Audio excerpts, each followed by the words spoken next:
Next, we want to move on to an interview that my colleague Alan Hinchman, Alan, welcome to the stage. Hey, thank you. Good to see you. Did with Paul Epperson from GE Digital. Paul Epperson is the VP Global Chief Commercial Officer Manufacturing at GE Digital, and you guys got to talk about just basically everything that GE Digital has been doing in terms of updates this year, and also just looking into next year as well, right? That's right. General Electric's been a great partner, customer, kind of friend of our business, and what we wanted to do is just really give him an opportunity to explain what are you doing, what's exciting, and he gets into some really great points about GE and how they're moving forward on their roadmap. Absolutely. So what we're going to do next is we're going to look at that interview, and if you have questions during the interview with Paul, please post them in the chat, and Alan and I will talk about those and a few other things that Paul talks about along the way. So let's check it out now. Hey, good morning, everyone. Hope you're having a wonderful Transform. My name is Alan Hinchman. I'm the Chief Revenue Officer for GrayMatter, and I'm here today with one of my old friends, Paul Epperson of the General Electric Company, and we're just going to jump right into it. Paul, really what we're looking to understand is there's a lot of exciting things happening at GE Digital. Can you just give us a few points of what those are and the things that you're seeing? And also, congratulations on the new global position. Thanks, Alan. First, let me say, hey, appreciate everyone attending the Transform Live. So we have existing customers, potential customers, a shout out to the entire GrayMatter team, any other partners that we have. So just thanks for your time and attending Transform Live. GE couldn't be more excited to support GrayMatter in this event. GrayMatter is our largest partner worldwide, and we're excited about events that they put on, and always leads to great outcomes for our customers. So first, Alan, thank you for your time, and thanks for the customers attending. On the question of what's going on with GE, I really love that question. I talk to a lot of customers. My role is global now in nature. I'm the Chief Commercial Officer globally. Been with GE 20 plus years, so I go back to the Jack Welch days. So I've seen a lot of changes at GE. And when I get to ask this question, I always like to just start at the very top. And what I mean by that is Larry Culp. And if you think what Larry's done with big GE, he's the first outsider to ever come into GE and lead the General Electric company. And it's been amazing how he's restructured our culture, starting at corporate. Corporate's been downsized, been leaned out. You don't have this big behemoth culture, lean culture at the corporate staff. But then it comes to our CEO at GE Digital, Pat Byrne. Pat has worked with Larry many, many years. And then finally to the manufacturing group, which is run by Richard Kennedy. And what I mean by all that is we wake up and breathe every day the lean mantra, how we can improve for our customers. Customers are number one. How can we problem solve, Kaizen events, TriStorm? So really what's changed at GE, I think really started with Larry, and that journey started over 2 years ago. It's moved on now to GE Digital, where we have Pat Byrne leading the GE Digital company. And think of GE Digital, it's made up of 4 P&Ls. We have our grid P&L, we have aviation, we have our power and oil and gas, and then last but not least is our manufacturing. So 4 P&Ls, over $1 billion in business, and that's being run by Pat Byrne. So just exciting times at GE Digital. Now, specifically around manufacturing, Alan, and the customers out there, what's really changed is we've have our focus. I couldn't say it anymore that GE Digital is really laser focused on solving our customers' outcomes. From our NPI investments, our voice of the customer, we wake up breathing every day. How can we be better at our solutions, solving outcomes? And really that's led to what I'll say a dramatic turnaround in GE Digital over the last couple of years, Alan. And I really feel like we have a lot of momentum going on right now between our culture, our lean mentality, and really putting the customer first. I know we feel it inside of GrayMatter, the excitement around innovation and all of the work that's gone into lean and making GE a great company to do business with. If I'm a water customer, and we've got a bunch that'll be watching this and they're in attendance, what are the things that a water customer should know about the activity that's going on? Yeah, thanks, Alan. I know water is a huge part of our installed base. Nearly over half of the water districts out there have some flavor of GE, so we're appreciative of that. So thanks for all your business there. And what you're seeing is GE's really investing. It's about analytics. We've got some pilots going on around pump analytics. It's investment in our automation products and really listening to our customers on how we can make improvements in iFix and Simplicity. So a lot of development investment going on there. We're getting Python scripting that's available in Simplicity. It's coming out in iFix very soon. So just a lot of it, what I'll call internal reflection. I remember, Alan, you and I were speaking at the water show almost 2 years ago, if I'm close. And, I was kind of braggadocious then that GE was going to start really investing in our automation products. And I think we've lived to that. So you see in the NPI stack, whether it's looking at the enterprise front end, the scalability, like I said, we're looking under the covers of what we can do with the database. So just a lot going on with our automation products, our Historian products, and how we can support our water customers. Back to, why GE now? We're seeing double-digit growth worldwide across our entire portfolio. And if you think about what we've been through with COVID and all the challenges we've met, to still realize double-digit growth worldwide over the last 9 months and really head into fourth quarter, that's just an amazing testament that I think GE's doing the right things, listening to our customers, and really coming out with the outcomes and features we need to drive, whether it's the vertical of water or whatever it may be, Alan. I think you made an interesting point there. The world has changed, spun around on its head, and I think everyone has lived it, experienced it. We're hearing it in the news that it continues. A lot of our manufacturing customers, though, are seeing supply chains being stretched, if not completely broken. We're seeing just-in-time becoming an incredible challenge because of that. And the way that we manufacture, the way that we think about employees, the way we think about data and information has changed. What's GE doing in the manufacturing world? If I'm a discrete manufacturer, what are the things that are changing inside of that world by your products that are going to alleviate and help solve some of that? Yeah, thanks, Alan. We've done a ton of investment in our MES portfolio, and now we have a unified MES solution that has both discrete manufacturing and process all embedded in a single solution. So that has been very important. It's amazing how many different customers are out there that have really a bimodal process where they have discrete and process. So GE's done a lot of investment around that. We started internally with GE Aviations using the product, but also going wide and looking at, okay, if you look at discrete manufacturing versus process, a lot more operations, a lot more operators, a lot more machines. How do we look at clients? How do we look at downtime? Changes in recipes, changes in bombs. We actually have a new product coming out, Alan, called Production Orchestration.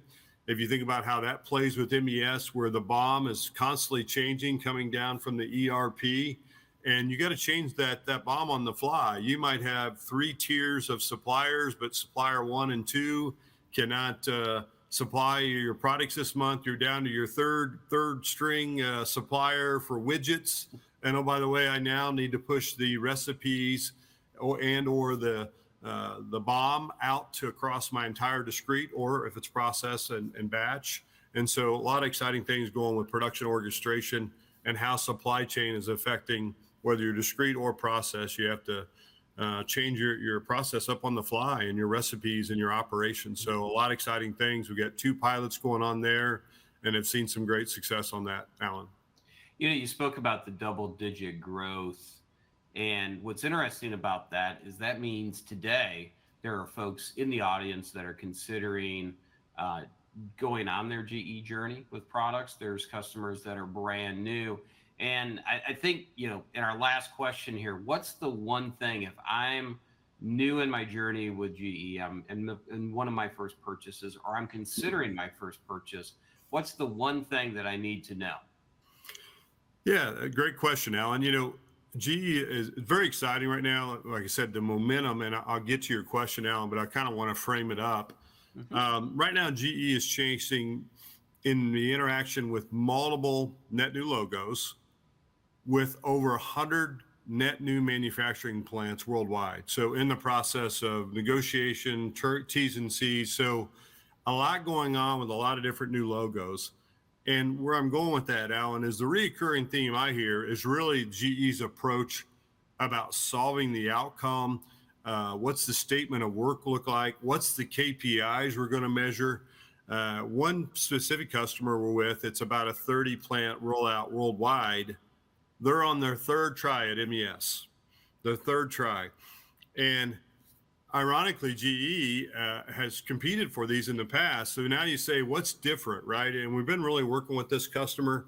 And what's different is really the culture, how we are setting up the key, the statement of the work on how you're actually going to go approach this and solve the customer's problem, how you're going to measure yourself. It's been amazing to work with this customer, for example, and really see the difference in the approach on how you're going to solve the problem. Too often you run off and you think you're going to do 10 plants or you go enterprise wide and really start out slow so you can go fast. Make sure you have a template that you can go from plant to plant. Make sure you have the KPIs and everyone's in agreement on how we're going to measure ourselves and our success, and really lean principles help us do that. And not last but least is really counting on companies like GrayMatter, GE to help with the culture. I mean, the culture has to be right at the end customer to be ready for this big transformation, and how you really change on the fly the culture of your workforce, your inner management, your upper management. I was on with a major consultant, Alan, and too often they interviewed a C-suite. The C-suite has no idea the plants are even working on these digital transformation projects, right? And the saying is the plant's disconnected from the 38th floor. So really getting that culture from the top down is what's making more success, and GE's happy to be part of that with our partners. Well, I appreciate you being here with us, Paul. I appreciate everybody in the audience. The one thing I will close out on, there is no one more passionate about getting to great outcomes for customers than Paul, and we reflect that at GrayMatter. So appreciate everything that you're doing there at GE, Paul, and we'll send it back to everybody that's live. Thanks a lot. Yeah, thanks everyone. Enjoyed, and please enjoy the rest of the session. Thanks, Alan. Thanks, customers and the GrayMatter team. Thank you. All right, great discussion there with Paul. For folks who don't know, could you give a little bit of your background in water, wastewater, Alan, and then what really jumped out at you, got you excited about what Paul said in terms of water, wastewater, and GE Digital? So I've actually got a long storied history in water. I began in '96, so I guess about 25 years in the water, wastewater industry. I've been in the consulting world, I've been in the manufacturing world, the system integration world, spent 15 years with the General Electric company, and that makes a big impact across my career because I can see it from every angle. I can understand how system integrators make money, how consultants spec things in, how operations are done. And I think what stuck out in the interview is this brand new attitude that's around GE. It's kind of back to the days, he mentioned Jack, I think it goes back to the days of GE FANUC, GE Intelligent Platforms, and some of their earlier iterations where it was about the do. What are they doing now? And that's what it is. So deals are getting done in brand new ways. They're passionate about getting things done for customers. On the other side of that, they're doing things around driving technology forward. He mentioned Ops Hub, he mentioned the orchestrator product that's coming. But moreover, we actually went on a little bit longer after the interview, and he began to talk about the investments that they're making in their automation products, Simplicity and iFix, adding the Python scripting into that, but also a lot of front-end improvements. So they're doing things over there that really make a difference, and I think what's important about that is when they do those are crafted with pulling customers forward. Mm-hmm. And that's what it's about. And I think he did a great job kind of articulating that idea. Yeah, and he touched on the culture part too, and that actually goes to a question we got from the audience. Scott was asking, like, how do you impact culture when the business is not ready or feels like they're lagging behind when it comes to making an upgrade, whether it's analytics or any of the others? I think the way you impact culture is the reason that we are all in business, the reason that we're all in either manufacturing and sales and engineering is to make a difference and to make an impact. And the more information that we can get where you spend less time figuring out the information and more time actioning on the information, that's what drives change, because it's core to all of us. We all want to do great at our jobs. We want to push the business forward. And that's what you've really got to look at. So when you look at analytics, you look at new visualizations, ISA 101, and dashboarding, that's what it's about. It's about taking the data analyst time that you normally would have and automating that so you are now a data actioner, and that's how you drive change. What are you hearing from water, wastewater customers this year? When you're starting a conversation, what are they telling you? What are they worried about? Kind of share with us kind of behind the scenes, what are the other utilities out there thinking and asking you about? Well, normally the answer to that would be a little bit different than it is for manufacturing. Today it's not. Today it's how do we deal with a very tight labor market. There's no suspense in the idea that municipalities are tightening, the labor market is tightening, operators have opportunities back into the oil fields, back into other places across the U.S., and that's going to drive fewer and fewer folks. So the efficiency of those workers needs to be higher. How do we get information in their hands in a way that it is contextualized to the task? The second thing is, how do we begin to move into the 5G revolution? And that's going to change a lot of water utilities in a very monumental way, because collecting more data is going to be cheaper, it's going to be easier, it's going to be more wireless, it's got to be more secure. It's just going to be more. And what we don't want to do is get back into the era where we just had a whole bunch of information on the screens. You want to get into automation. And that's what they're really looking at, is task automation, using analytics to drive better outcomes, and get into more actionable with fewer folks. And that's just the reality of how it's going to play. Is there a case study or example that you like to refer back to about a client who's using GE Digital products that's had success, that's seen efficiencies? Well, I think you can look at a few places. One, we've got Delco here in the audience with their brand new iFix system. You've got City of Akron, who's been a great partner of ours over the years. Jeff Van Natten has been a great visionary, and Jeff Bernowski is a great visionary. And we're doing some really cool things around the analytics platform with them right now. And they're kind of going after the golden formula that we talk about, but basically, how do you get to efficient pump management using advanced analytics? And it's a really exciting time that folks are beginning to say, oh, I see the value of analytics. Oh, I see how we can get there. Oh, I can see how we can do these things. And I think over the next year, we're going to see a lot of those once before never unlocked efficiencies come through in that type of platform. I think Akron Water is a great example, and we have a whole live stream that we can refer to people, but just as by way of example, they were able to take so much data about their system that they created kind of a singular stat or metric, time to empty. Yep. So if there is an incident where there's an interruption, and you can explain it better than I can, they know kind of how much time they have to work on it, remedy it. Yeah, and I think Jeff Bernowski is one of the top leaders in the water utility. And if you ever have a chance to go to their facility, it's one of the most beautiful. I think all the Ohio facilities are actually really nice. The thing that he wanted is he wanted to know what's the address of the first residence that runs out of water on any time we have a water interruption. Yeah. And they spent about 2 years, and they've calculated that. So if they have a pump go down or a piece go down, they know the address and the number of minutes until that goes dry.